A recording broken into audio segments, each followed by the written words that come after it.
Thank you very much for such elaborate, introduction of me. I stand on all protocols, and I just want to thank you for this opportunity. I'm going to speak on the issue that really many Ghanaians have been wanting to really delve deep into it. It's about the 24-hour economy. And I will try to keep my presentation short and possibly allow us to have some interaction before I go. I'm sorry that I have to leave soon after the presentation because I have another meeting. We are used to having such ad hoc meetings all the time.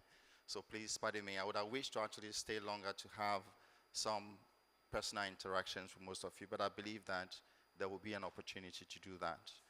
Because I believe we are all going to become members of a strategic ecosystem so we can be able to meet often. If I can have my presentation on the screen, please.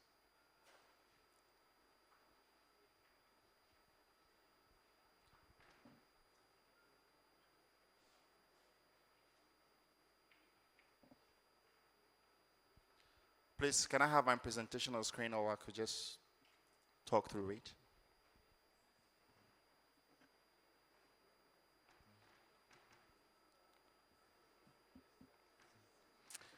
Well, good, thank you.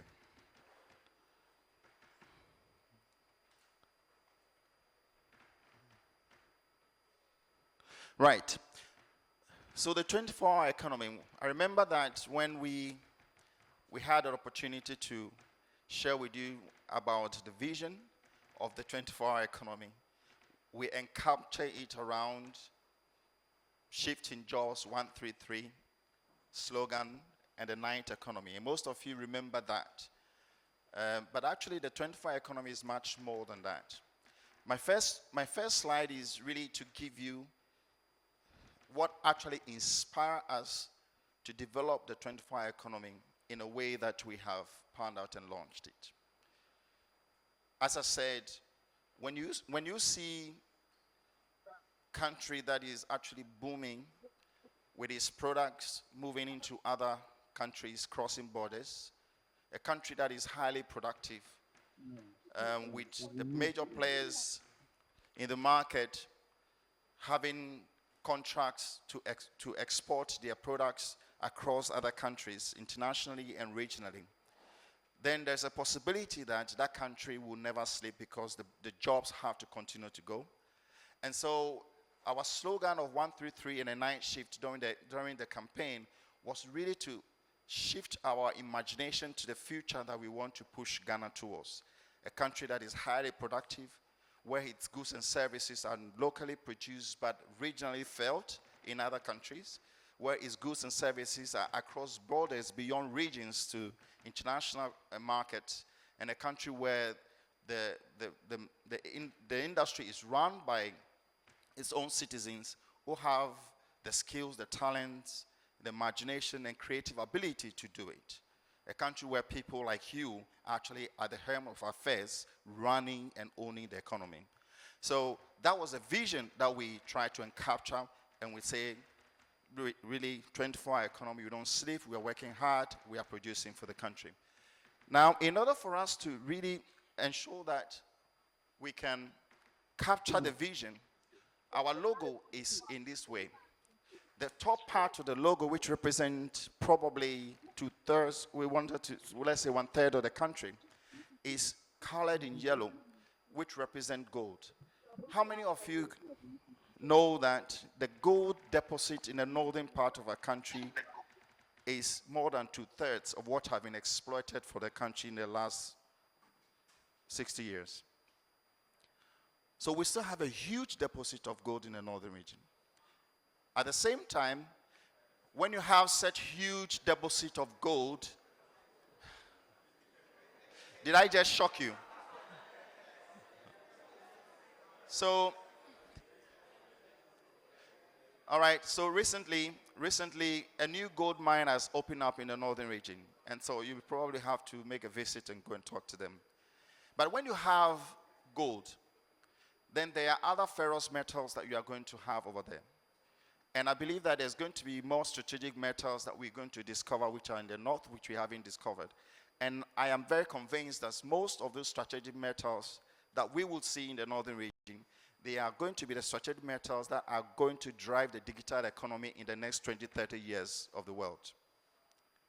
So we try to encapture that, and it is, represented like light, because we also want to emphasize one of the natural assets that Ghana has, light, which can be harnessed and actually structured to produce the energy that we are looking for through solar energy, renewable energy technologies. So that is our natural asset, besides the natural resources that we do have. But at the same time, in the northern region, we also have arable lands that are good for production of our cereals and some of our agricultural products, that including some of the tree crops that form the basis of major industries in the world, such as shea nut, which contributes to over $500 billion worth of cosmetic products that is running around the world. So we do have that. Then the middle is our ecosystem, which has to do with our forestry products, timber, and so on. Now, one of the things that we want to capture in the middle is the inspiration that the uniqueness of our cocoa is as a result of the structural composition of our forest ecosystem, which is contiguous with what is called the Upper Guinea forest biome, which goes all the way to the Amazon, truncated by ocean. So the largest deposit of the Upper Guinea forest biome in West Africa is found in Sierra Leone, but in the middle belt, which connects to Cote d'Ivoire, Sierra Leone, Liberia, and so on, and all the way to Guinea, the way we structure our forest ecosystem is to provide the microclimate for the production of a type of cocoa that we do have. And the soil composition, which translates into the nutrients of our cocoa, makes our cocoa A+ quality. So that is also a unique quality that we do have. Of course, the galamsey is changing our perception of this, but we'll get back to it. Then we have the water body, our blue economy, the oceans, the inland waters that we do have.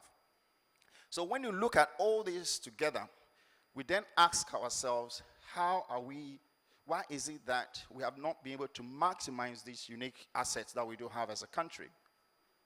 It has to do with the way we structure our economy, the way we run it, and the way we are deliberate about it. So the 24-hour economy, therefore, for us, is captured in a vision that His Excellency recently propounded to us, that we are building an economy which is more than just a policy. So the first thing that I want us to understand is that the 24-hour economy is a new economic construct that is more than the political balance. It's more than a policy, but it's actually a catalyst, an inspiration for us to be industrializing, accelerating our exports, and also creating the jobs that we're looking at. At the time we wrote this, of 11.2 million workforce that we do have in the country, about 8.6 million of them are in vulnerable employment. They are earning 20 Ghana today, 20 Ghana cedis per day, as our wage translate to about 23 cents or pesos or something like that. Now, this compared to $45, which is probably, how do you translate $45 by 12?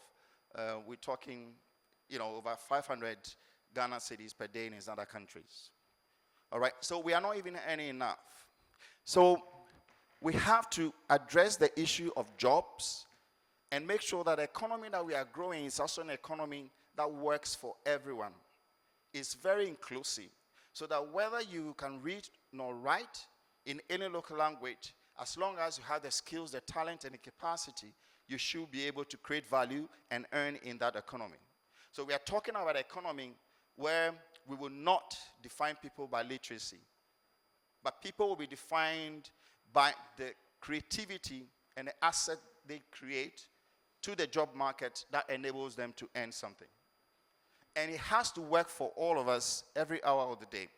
In other words, we have to introduce the concept of putting value on time. So you don't go to church for 12 hours. So that when you sit and you have a meeting, you don't say, well, this is Ghana time. The outdooring ceremony is 6 a.m., but actually we are expecting it to start at 11. That we have to really change the concept of how we maximize the time that we have. So embedded in this vision is inclusivity, leaving no one behind, strengthening your capacity, creating value for yourself, and ensuring that you partake in an economy where you control what you earn. So this is the 24-hour economy. This is the vision that we're trying to propound. So, therefore,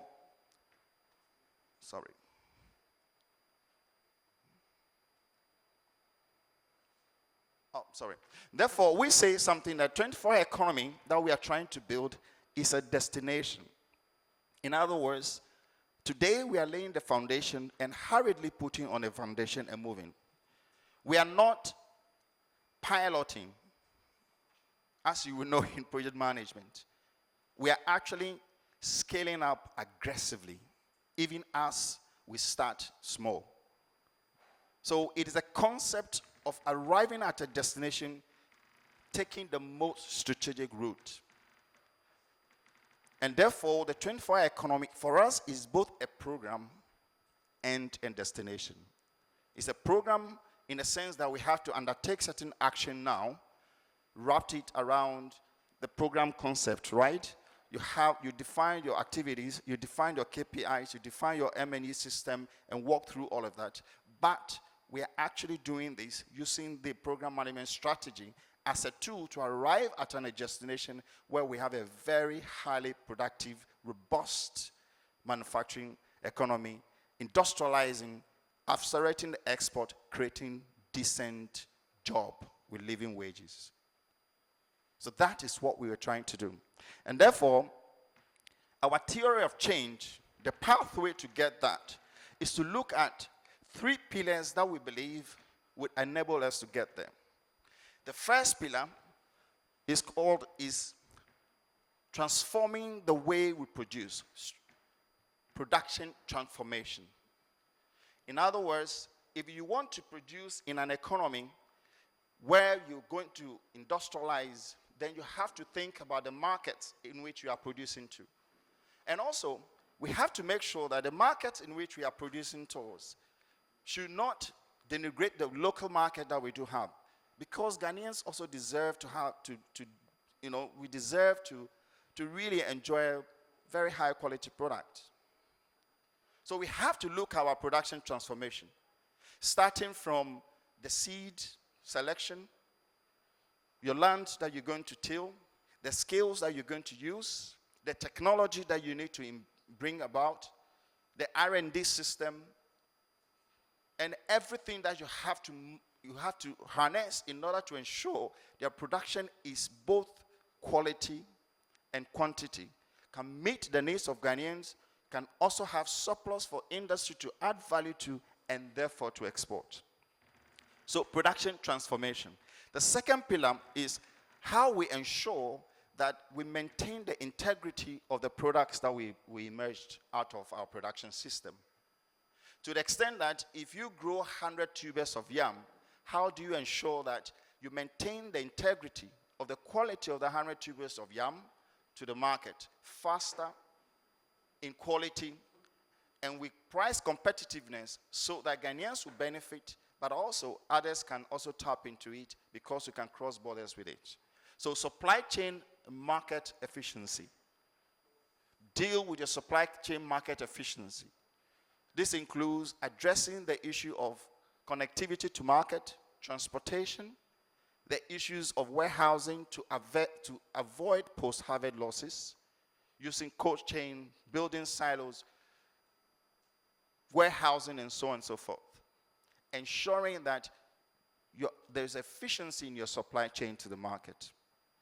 Then the third component, which I really love, and I believe it is something that also must interest you, and I will put some of my ideas that I have about how we conceive this whole program in a project management component and the roles that you can play is how do we address the issue of pride of work, the issue of the labor getting the right wages for what he works for, but the issue of getting that price because of the skills and the talents and abilities and the creativity that you bring to the marketplace to transform production and ensure that there is market efficiency. Because you can ask for more value for your labor if you actually have the right skills that meet industrial demands. Then you have the right attitude that meets the behavior of industry. That you know how to manipulate the technology that meet the requirements of ergonomics in your industry. So you must be really prepared to be able to go to the marketplace as a very competitive workforce, whether you work in Ghana or overseas. And that when you touch something and you produce, it is powerful. So that if you are a carpenter, whenever you produce a chair, the legs are symmetrical. You don't give fanusa. So it requires really an investment in the Ghanaian. That you don't just come out of a polytechnic or a trade learning program with fanusa. Because we want to integrate other markets. So if you want to integrate other markets, you have to think about the quality that they are looking for. So it's about changing the behavior of industry. And this is where project management will be very useful. Because the 24-hour economy, in order for us to get to the destination, it must be a change management process. And a change management process significantly is controlled by a very cogent, effective project management strategy. And this is how you can contribute to the economy. Because if we do not put at the center of this movement to the destination a stronger change management process driven by a very cogent and strategic project management approach, then we are not going to get there. And this is why all of you have a role and responsibility. So what does it translate into? 8 programs, and I'll run them very quickly. So these are the 8 programs that really will tell people that we have arrived at the 24-hour economy. What I'm saying to you is that if the 24-hour economy is soup, then these are the ingredients of the soup that we are proposing. So you can imagine these as the peppers, the tomatoes, and things that will form the soup. So the first, in no order, is Grow 24. This has to do with how we meet our food security. We grow for ourselves the food that we really need. And embedded in Grow 24 is a selection of strategic value chains that, number one, addresses the demand for food security by Ghanaians. Number 2, addresses the issue of lowering the cost of food on the market. Number 3, addresses the issue of minimizing import of that food. And number 4, addresses the issue of how you lend that product to industry requirements, as in the creation of derivative products. So that in Grow 24, we are looking at how the farmer who is producing cassava today can think that the cassava that he or she is producing has requirement for fufu, but also has requirement for the production of industrial starch, has requirement for the production of the white glue through the white cassava that you can, flour that you use, has requirement for pharmaceutical products through the use of the cassava as derivative for, your paracetamol and so on and so forth. So the farmer who is producing then have that my clients are ethanol producers who want to, develop Casaprecu or club beer, or somebody want to do industrial starch.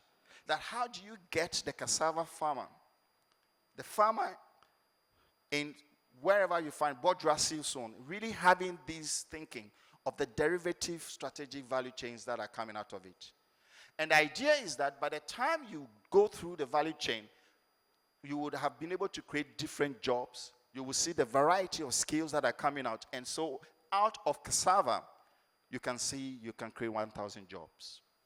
This is how we create the jobs. So we are looking at the strategic value chains within the Grow 24. So dealing with your grains, dealing with your tubers, dealing with your vegetables, dealing with your poultry, and dealing with your fishery. So we go through all of this within Grow 24. But what you will see different in Grow 24 from other approaches that we have seen is that in order for us to maximize productivity in terms of quality and the quantity, to meet our food requirement in health, in terms of our health and nutrition, but also industrial requirements in terms of the transformation of the raw material to meet needs along the lines of the value chain, you will see, number one, critical seed project, the kind of seeds that we will use. So we are working with research. So research, R&D will be part of the Growth 24. You will also see technology, smart agriculture, in terms of making sure your productivity meet environmental, social governance requirements so that we can be able to harvest some credit, carbon credit, and sell on the market. You would also see warehouse, irrigation facilities, use of energy infrastructure, and then cold chains that are all part and parcel of where you produce. And so we organize, in Grow 24, we organize our projects into what we call the agroecological parks. The next is Make 24. Make 24 has to do with agribusiness processing, adding value to our tomatoes. So we have tin tomatoes, for example.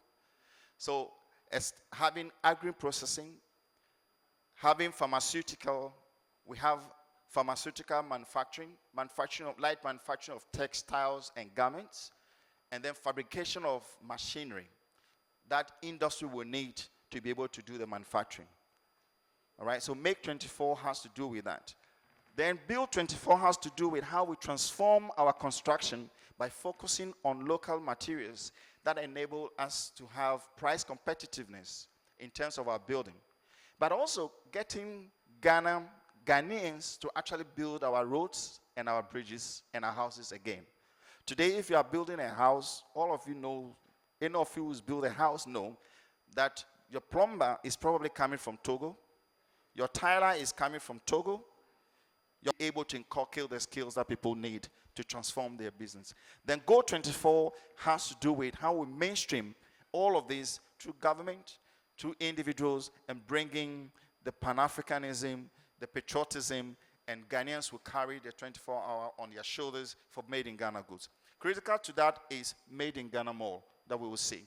But as Fund 24 is how we create the funds, we mobilize the private sector to fund this. Government will fund this with a seed fund of less than 10% of the $4 billion that we're looking for.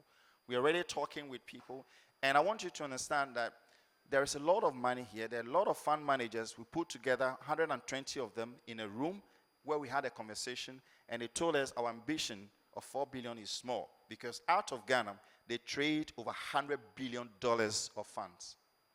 We do have Elon Musk having some of his money being traded by people who are in Ghana. $100 billion. So there's a lot of circulation of funds. They just need to find use of proceeds. So all this is private sector driven. I'm rushing because I want to make sure that I cover enough ground. So then the question you ask yourself then is, what would you see that can give you some indication that the 24-hour economy is running? What are some of the characteristics? Number one, a self-reliance country, where whether there's COVID or not, we produce for ourselves, we have our food, we can even insulate ourselves and be able to live. But a self-reliance country where we produce for ourselves and we'll be able to meet the needs of other countries as well.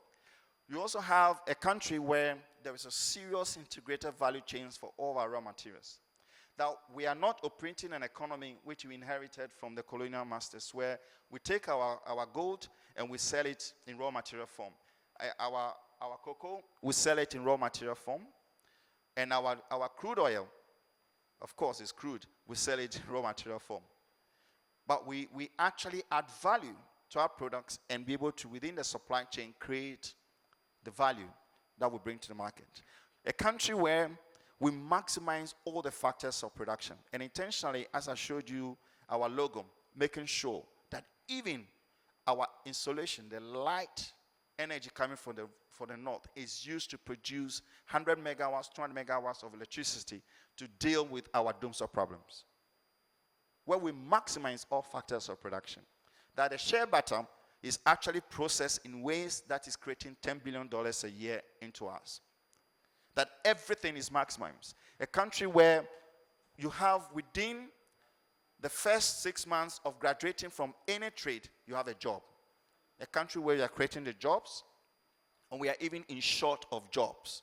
So people will have to come from other countries to fill in places because we have a lot more. A country where we are providing our market, driving it in surplus from what we have, and a very productive culture, entrepreneurial culture. A country where we value time, we have the skills. A country where our workforce cannot be ignored by any foreign direct investment. This is the 24-hour economy we're trying to build. All right? And so, I'll skip this and then, because I'll share. So the question then you ask is, all this is talk. Somebody will say, well, this is adjective. Because we've seen 1D, 1F. We have seen the 7-year development plan, 50 years development plan, Ghana Beyond Aid, Yatisikasu, I won't end. We have seen all of that. So why do you think this is important? It's because we need it. And I'll tell you why. Yes, why? In the 1970s, 80s, and early 90s, well, let me say 70s and 80s, the early 90s were fading out. Ghana was the hub of production of television, the hub of production of fridges, of radios. We were producing shoes. We were producing matches. We were not importing chopsticks. We were not importing trappian. We were a country where other countries within West Africa were looking up to. Because we have the hub of production. We have manufacturers such as Sanyo. How many of us know that? Don't raise your hand because they will show how old we are. But we have done it before. And the Vodacom was exported to Spain, to Italy, to the UK. And it was the favorite of Brazil. Because the content of the Vodacom beef was unequal to any others. This was before Exeter. Yes. You should clap for it.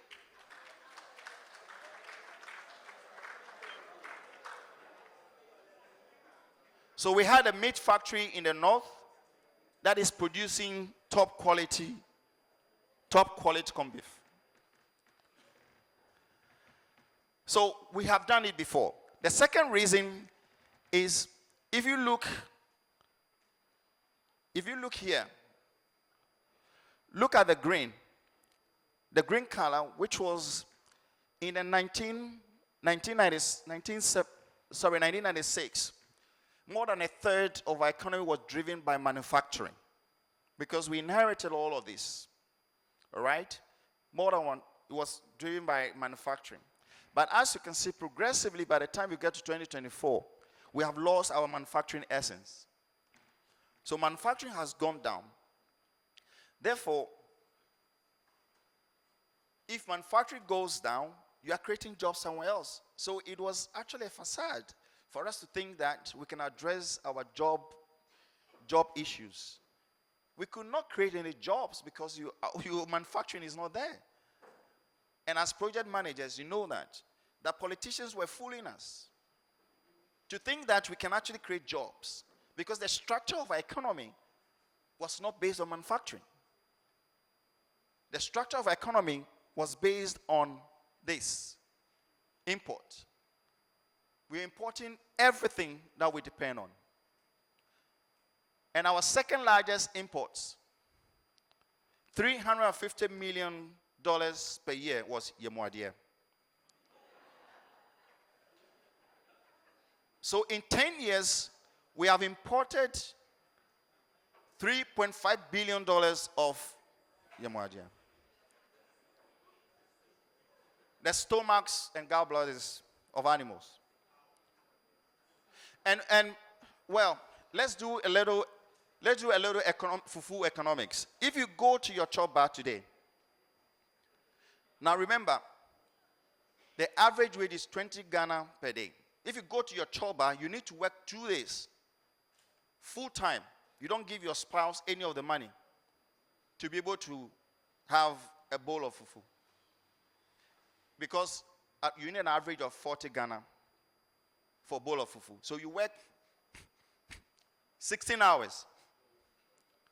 You work 16 hours to go to the choba. Now, when we go to the choba, you need 20 Ghana cedis so that you get enough food, right? Enough fufu.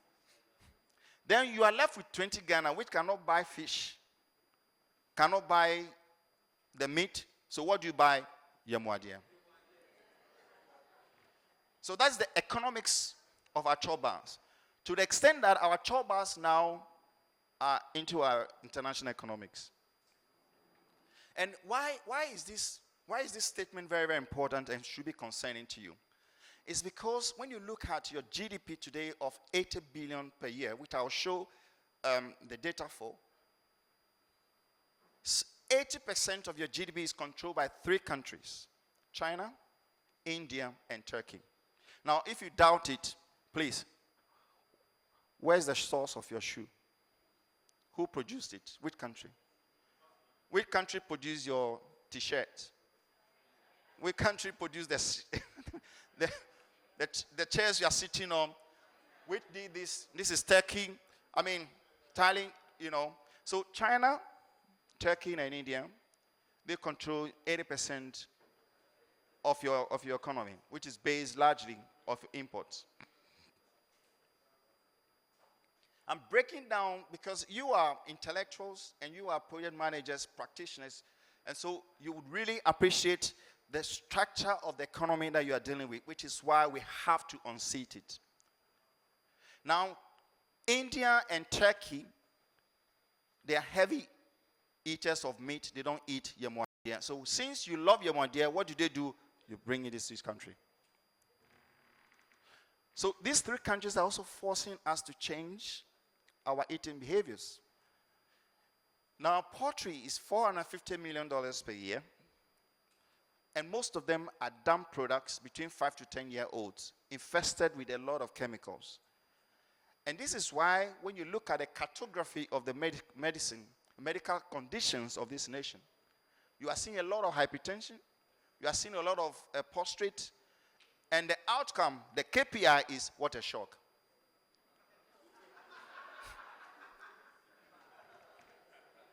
No, tell me if this is not true. The KPI, what a shock. Because you don't understand. So it's important that this import is a food security issue. You don't know what to eat. And our Food and Drug Authority, they don't have the capacity to check these things.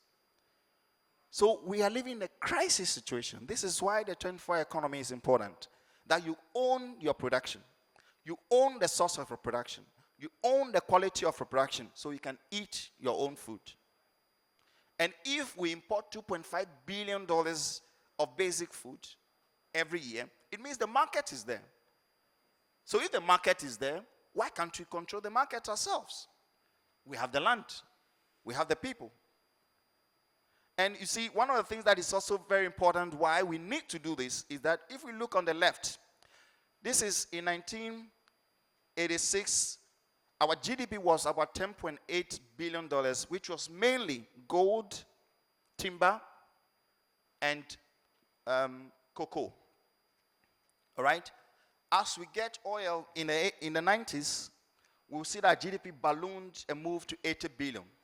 Now, on the right, when our GDP was 10.8 billion, we are producing, for every $100 of increase in GDP, we're producing 70 jobs.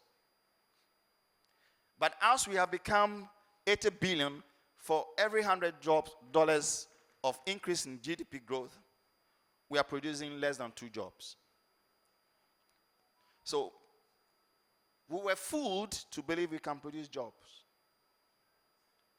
because the structure of the economy will not allow you to do that. So you have to overturn it. This is the reason why we're doing the 24-hour economy. So the 24-hour economy is about wrestling the soul of this nation. It is about being patriotic enough to control your productive forces. It is about owning your economy. It's about ensuring that millionaires and the billionaires that will participate in our increasing GDP should not be from other countries, should be from this country. It's about expanding opportunities for us to own our country by creating value to the marketplace. And guess what? We have what it takes to do that. All of you have what it takes to do that.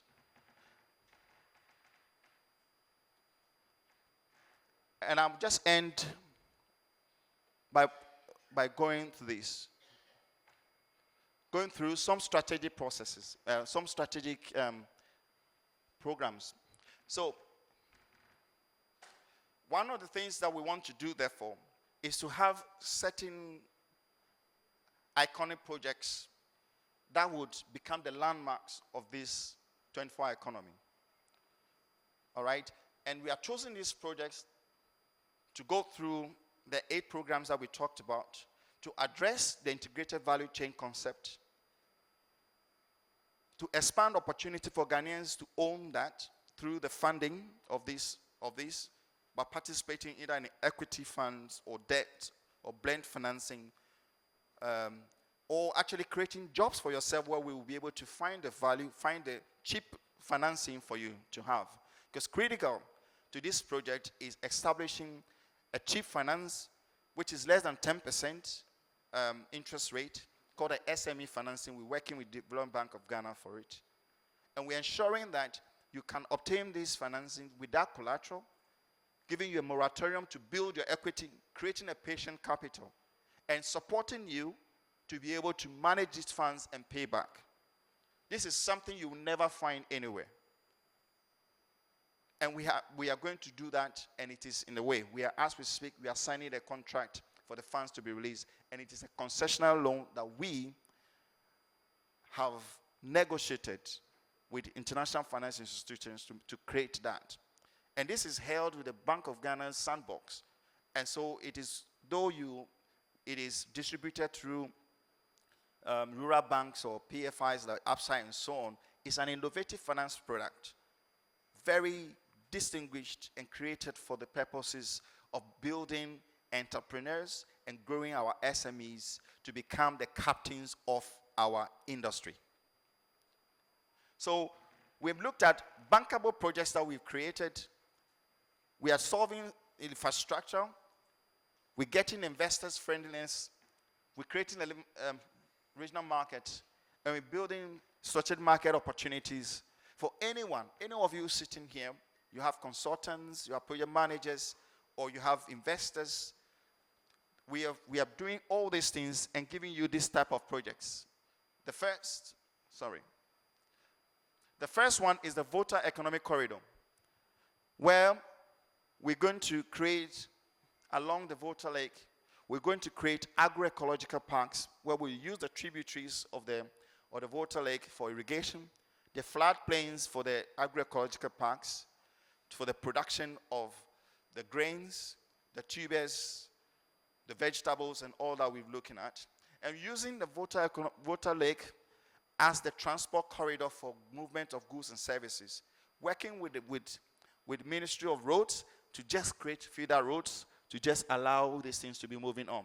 So with this, we'll be able to create a bastion of markets that is moving our goods and services, and it can all the way to the northern region, getting to Burkina Faso. And we established over 200 agroecological parks everywhere, and then over 20 industrial parks. Now, each agroecological park is an economic opportunity for those who want to produce, for those who want to aggregate and sell to industry, for those who want to just be the agri-processors, for those who are doing packaging, for those who are managing infrastructure, those who are managing irrigation, and so on and so forth. All right?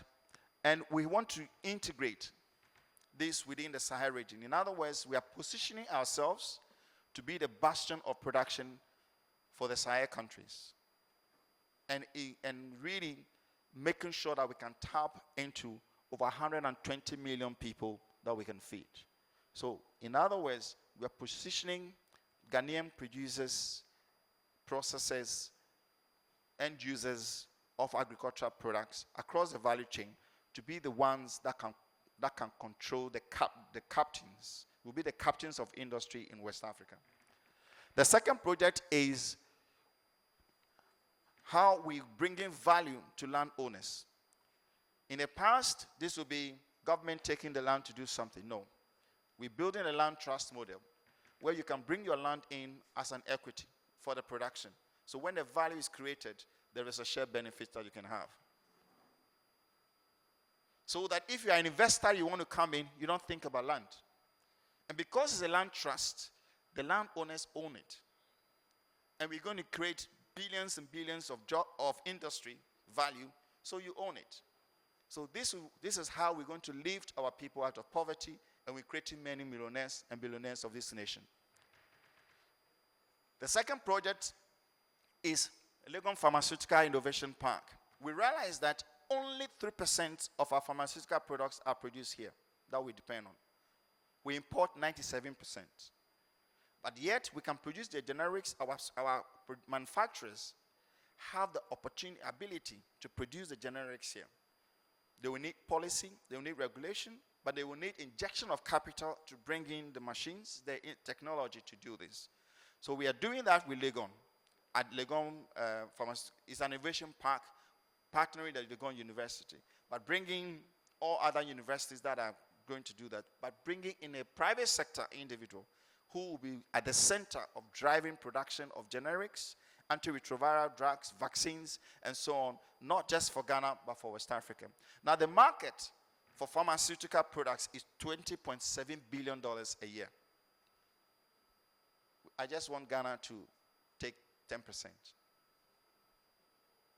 Only 10% to start with. That's 2.7 billion. So, then the agroecological parks we have talked about, and these are the areas where we are producing them, we are building them. So please, if you're interested. But I'm showing you this, and then one aspect is Kumasi Machine and Technology Park, where there's over 107 different machines that we can produce here that are industrial nature. And there are people that can produce plugs, engines, and so on. We want to be able to professionalize that and produce our own made in Ghana machines, assembly plants, and so on, to be able to be the hub that sells it across 425 million population of West Africa. The vision we have is to make made in Ghana products the best within West Africa and Africa. And we are attracting a lot of investors coming in to partner with us. Because number one, we have the population, 1.46 billion African population, 60% are between the age of 18 to 25. So it's a long haul for investment. And the labor is very cheap. You actually work 2 days to buy one bowl of fufu. But we will deal with that because that is not enough. But at the same time, we have to make sure that we make Ghana very attractive to any foreign direct investment. Now, and then the last one is National Creators Academy. I showed you this project, and this is my last statement. I showed you all these projects because I wanted to stretch your imagination to the opportunities that are coming to you as project managers. This will require feasibility studies, project development, project management.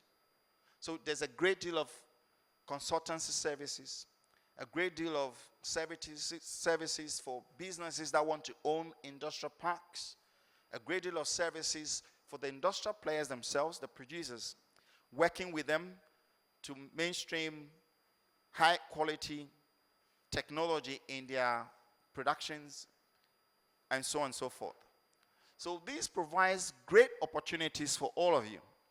And I think that you should be seeing yourself as strategic partners, really partnering the 24-hour economy for its implementation.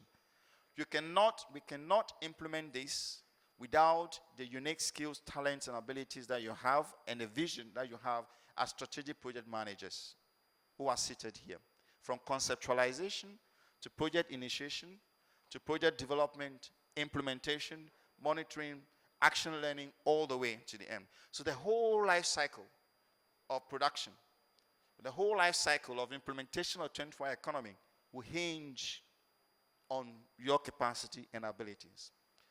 So in a sense, this meeting is very opportune because we are just at the brink of taking off. And therefore, it is important for you to begin to align yourself to the opportunities that I've just highlighted. But to do so with a sense of patriotism, knowing that we are doing this not just for ourselves. Because by the time we get to that destination, maybe most of us will be older. But it is important that today we own our economy. So see yourselves as the architects and the builders of this bastion economy that will transform the Republic of Ghana. Thank you. Another round of applause, please. Dr. Ishmael Niamano Dodu, thank you so much. We should have some questions. If you can put up your hand, microphones will come to you. That's quite a number of questions. I was praying this was not going to be the case. Please go ahead. Thank you. Hi. Thank you so much for this presentation. I want to know whether you have done any work on lessons learned from previous plans over the years for all the beautiful plans that we've had for over 20 years. And number two, have we done any risk management analysis on the things that might prevent us from achieving these goals that we've set for ourselves? And what are we doing to put in place mitigation to sort of make sure the plans see the light of day? Thanks. All right. Yes, the question, yes to the first question. We have looked at the plethora of different development policies that have come and visions that have come right from Kwame Nkrumah time up to today. And three things we learned: what worked, what did not work, and why, and how do we improve it. So you will see that what we have presented to you today is really not something new. In fact, if you understand Ghana Beyond 8, you will see elements being reflected here. If you understand 1DYF, you see elements that is reflected here. 7-year development plan of Kwame Nkrumah and so on. So what didn't work? Number one is the intentionality. Number two is organizing production and making sure that we do production in places where it adds value and it actually will help us to make the most out of it. And number three is to think about the whole concept of the skills that you individuals need to do this production and processing and all the marketing. And number four is working with our age-old problem, which is an attitude, the attitude of the Ghanaian. And this leads me to the second question about risk analysis, which we also have done. We know that one of the biggest risks in any of these is any of those that have not worked is politicizing that, allowing the dint of politics to actually drive implementation. So we're very clear to keep politics completely away from this. And the other point is that because it is politically moved or led, because it is government that is leading it. So we have reversed it and making sure that it's a private sector that is actually dealing with. The reason Kwame Nkrumah could not go farm is because he was building state-owned enterprises. The reason we believe we could go farm is allowing private sectors to own the agroecological parks, to own the industrial processing, to own the whole factors of production, control it, create value along the value chain, and make sure it works. The other point, the reason that we're looking at integrated value chain and working through the obstacles or constraints in each value chain that we've selected is the fact that if we do not go integrated value chain and make sure that factories will have raw materials, then we'll create a situation in 1D1F where you build a sugar production factory which has no sugar raw materials coming, sugar cane raw materials coming through it. Or you build a starch production factory, such as in presidential special initiatives, where we don't have adequate production of starch or adequate production of cassava. And we were actually, our integrated value chain was reinforced recently, where as a good drinker of club, please don't judge me, I realized that there was shortage. And the reason was that there was not enough cassava, so the alcohol was not produced. So they have to import cassava for South Africa, Accra Brewery. So I'm a living testimony of why we need to have integrated supply chain. So this is just to say to you, we learned the risks, we learned the lessons, and we integrated the best that we think is best for us. Thank you. Yes, please. Yes, I have the mic, please, to Yes, ask please. my question. Thank you. It's amazing the dreams we have, the vision is so clear. Thank you. It seems we know what we want, the end we want to get to. Thinking about the how, which is usually left, and then we never get to our destination. How are you set for this? What time frame are you working with? How are we going to ensure that there's continuity? We have seen lots of projects that someone started there, where? Is it Committee 25? We have some housing there, we never finished. We have started some all over Ghana. How are we going to ensure continuity? How are we going to do it? Thank you. Thank you.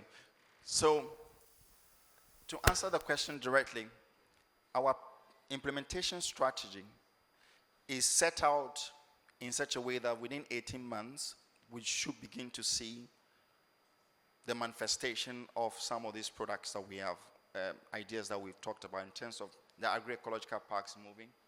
We have industrial parks setting up. Some of these iconic industries that we want to set up coming up, and the machine center, the pharmaceutical centers, so on, all of them beginning to come back. Now the how is working with people like you as the middlemen who are working with us to the implementation. So we are working on conceptual frameworks and visibility studies. And critical to that is to getting the finance that will enable us to do the feasibility studies, do the ROI and all of that, to be able to get the private sector to move in. We're working with Ghana Infrastructure Investment Fund, getting the funds to get the bulk infrastructure that will enable, for example, the construction of an industrial park to enable textile and garment industrial setups to be able to set in. We have conversation with a team that builds industrial park for garment that supplies to Polo Assassin, Calvin Klein, Louis Vuitton, and all of that. And they are moving their production here. But they will need a couple of things. A bulk infrastructure that will do the following. Energy. So our energy model is a captive energy strategy where we produce the energy within agroecological parks or industrial parks, and we sell as offtakes to those who need them. So before we set our industrial parks, we already have an offtakers, and then the investor comes in, put in a renewable energy, solar, captive energy in terms of solar biogas or waste to energy, or where the grid will allow. But we are making sure that there's reliability of energy. There's also storage facilities, and there's warehousing. There is also the issue of water. That manufacturing needs a lot of boiler machines, and they will need water. So this bulk infrastructure, the 10% that Ghana's government will bring in will be used to be leveraging the investment in this bulk infrastructure, so that everything is set up for industry to come in. So I welcome all of you to maintain an interest in how we roll out implementation strategy, because we need Ghanaians to be able to do this bulk infrastructure, to be the implementing partners to run some of these things. Now, continuity. Yes, we know that Kwame Nkrumah started well, coup d'etat stopped. We know there are a lot of things that happen because of politics. So one of the things that His Excellency, the President, had done that shows seriousness is to convert the Secretariat into an authority. An authority that is enshrined in law and in the Act of Parliament. So that it is not possible for anybody to change the 24-hour economy authority unless there is a national consultation and you go to Parliament and you argue why it is not working. So that's the first one. That's the political strategy. The second is our belief that this is what we need. We don't need a country where we continue to import close to $3.5 billion within 10 years of Yemwadie. We don't need a country where we don't own our own factors of production. So 24-hour economy is actually what we need. It's not because I'm part of the one who is bringing this up, but ask yourself, be truthful to yourself. This is what Ghana needs. So if this is what we need, our belief is that all of you will be the protectors of the 24-hour economy and will make sure it works and continues to the end. So the longevity will be seen in the expression of the products and the results that we see. And that will continue to maintain that. So these are our safeguards in ensuring the continuity. And I truly believe that God will help us and will sustain this to the end. Yeah. Yes, please. On that note, I rise. Oh. God will not do it for us. We have to do it ourselves. But God will help us. Well, I don't want to go there, please. But do and help are different. Chief. Yes. You've spoke so much well on the presentation. But one thing that baffles me is it's where my dear sister talked about continuity. And as you speak, I heard you mention about an authority. But it looks like for every initiative of government, there is always an authority to be established. We still have a Planning Development Commission there, which seeks to look at our national development. But the issue of tenure for all these projects is always ending at the end of a political tenure. And nothing continues. I can give you an example right from special initiative on cassava, salt, and all that, which created a lot of jobs for people. Can't we now add what your authority seeks to do to National Development Planning Commission, go to Parliament, legislate it so that it becomes difficult for people not to continue with the project? Brazil came to this country to come and take salt. Cassava, short of beer, but the Chinese are actually exporting because they become off-takers of the cassavas produced by our farmers. And then they take it away. And I seem to be, it's like this, every now and then. One DF ended. This one will come. 4 years, you don't continue, it ends. And we're just recycling the same thing. I mean, this is a very genuine concern, and I want us to interrogate it further. So, before my speech, our colleague from VRA made a presentation. When Kwame Nkrumah set out the voter project, it has to set up an authority called the VRA. And that is how, even though there was coup d'etat, VRA continues to be up to today. In my development work I've done for over 2 decades, we know that if you want to kill anything, mainstream it. So what has come out of gender mainstreaming? We're still mainstreaming and we're still working on it. If you mainstream any vision without dedicated capacity and intentionality to see it through, you are not able to succeed. In working this program, we actually had to speak to China, India, Turkey, Singapore, a lot of countries to try to understand why is it that they are able to set out a vision and be able to roll it out to the end. It's consistency in policy, reliability of the vision, anchoring the vision in an authority under a legislation whose duty, the authority whose duty is to follow through the KPI. It doesn't matter what the political distractions are. And this is why we're convinced that creating an authority will definitely help. And VRA has proven that this is where it should go. Now, the reason why 1DYF and others don't sustain, because there is no legislation that is backing it. So anybody comes in and he has to unseat it. Vision 2020 the same way. So I think that it makes a lot of sense to have an authority to really focus on this. And because the authority cannot be unseated by anybody, their major mission is to ensure that the country becomes 24 economy. We maintain our production, we increase our reliability, we strengthen our resilience against vulnerabilities, and that is all we do. Whether NDC comes in, MPP comes in, CPP comes in, our mission is to take us to the destination. And I think that it is a very important thing to do. This is why we believe, we're convinced. And I'm sure that over time, we will prove ourselves right. All right, thank Please, you. I want to hear one of the ladies, please. Can you give her the mic? And then I comes to the front. I was going to close on this one, yes, but and ask Mr. Asimeni to have the final bite. So let's take these 2 questions quickly. Correct. And let's close it for questions. Thank you.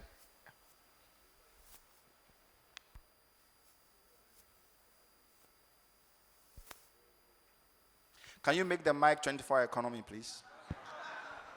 Thank you for your persistence. My name is Karen Asafweje. I'm the Director for Program Management and IT at Ghana Integrated Aluminium Development Corporation. So I was looking through your slides and I was hoping that every next slide will be about aluminium. So yesterday I spoke about what we are doing at GIADEC, a study that we have done that shows that the aluminium industry has the potential to add $2 billion a year to Ghana's economy. So I was curious to know what you're looking at in that space. Right. So one of the programs that we have called the Bill 24 had to do with how we use locally manufactured products, such as our aluminum and our steel and others, to fabricate the things that we need, whether the infrastructures, support infrastructures, and so on. So clearly, yes. And it is, as you know, is integrated. So these are raw materials. We have these aluminum and as well as raw materials that we do have that we use. We are also mindful of climate action as well. And so through Bill 24 and Make 24, we're going to work with the industry to bring in smart opportunities for extraction consistent with climate requirement. So yes, we are very much with you and still the industry too.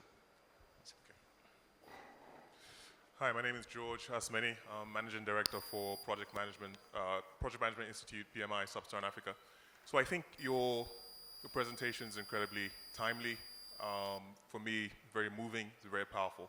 And I wanted to say this now because I know you're leaving. You've actually touched on a lot of what I was just about to say.